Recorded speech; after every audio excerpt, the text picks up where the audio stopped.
Baik, assalamualaikum warahmatullahi wabarakatuh. Karena terlupa untuk merekam pertemuan kemarin, maka saya akan kembali menjelaskan untuk pertemuan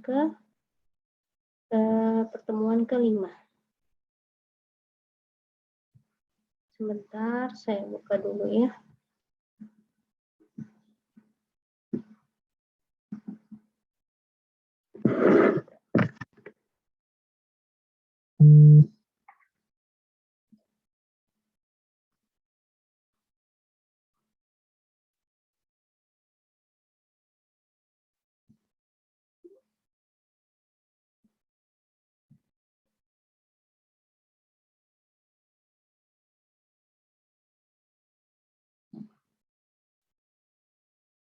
Baik, ini dia tentang analisis lingkungan eksternal sebenarnya ya. Analisis lingkungan eksternal. Masih pada strategi SWOT. Analisis SWOT. Kemarin ada pertanyaan dari Juven bahwasannya contoh pengaruh eksternal yang berpengaruh untuk perusahaan ya.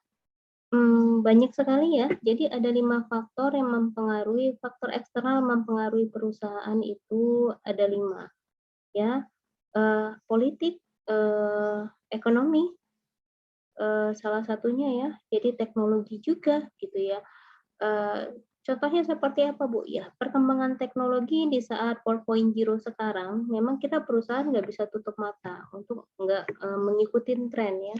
Jadi kalau sekiranya kita tutup mata tentang faktor eksternal atau mempengaruhi perusahaan, ini sama dengan kita kayak tidak mau tidak mau untuk mengupgrade apa yang dibutuhkan perusahaan. For example, biasanya perusahaan hanya memasarkan produknya, datang ke toko-toko langsung ke customer, tidak lagi menggunakan belum menggunakan memasarkan produknya melalui online.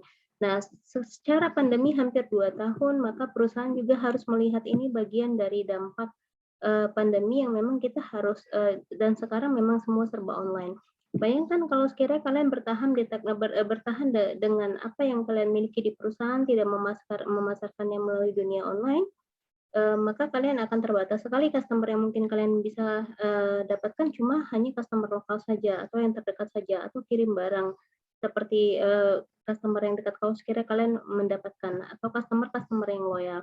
Bagaimana kita bisa merambah semuanya sampai ke internasional, maka ini media sosial sangat membantu sekali.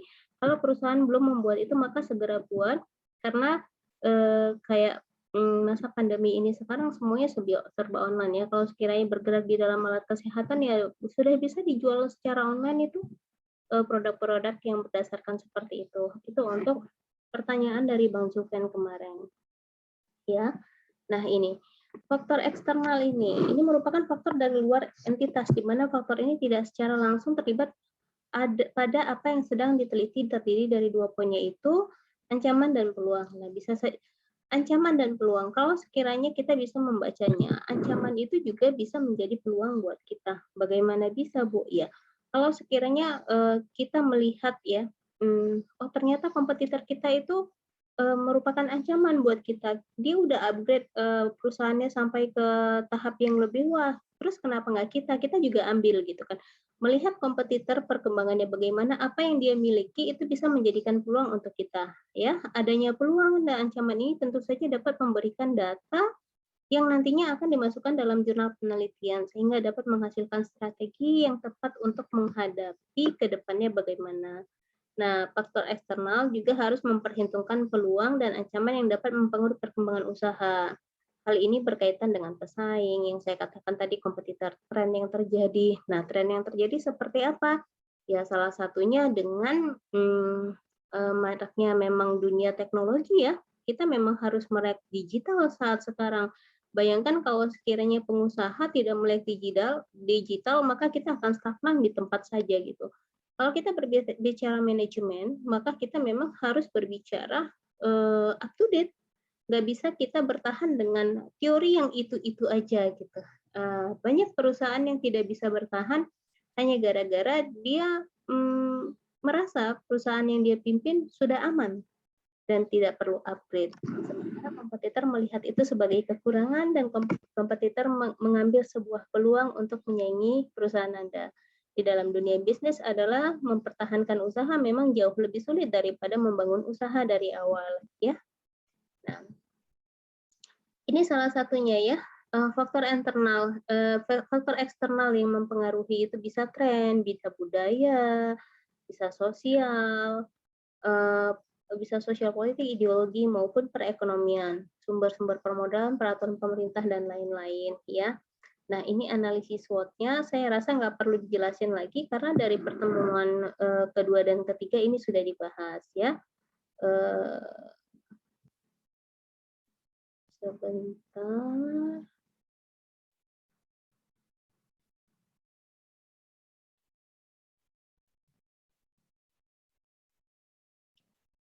Iya, jadi cara membaca analisis. Jadi kalau ingin membangun suatu perusahaan berdasarkan manajemen yang bagus, bukan saja internalnya yang dilihat, melainkan eksternalnya juga harus dilihat. Agar apa? Agar kalian bisa menyusun ini, menyusun untuk laporan, menyusun untuk strategi apa ya bakal ke depan bisa untuk mengatasi internal ini dan mengatasi dari segi eksternal. Saya rasa penjelasannya ini aja. Terima kasih. Assalamualaikum warahmatullahi wabarakatuh.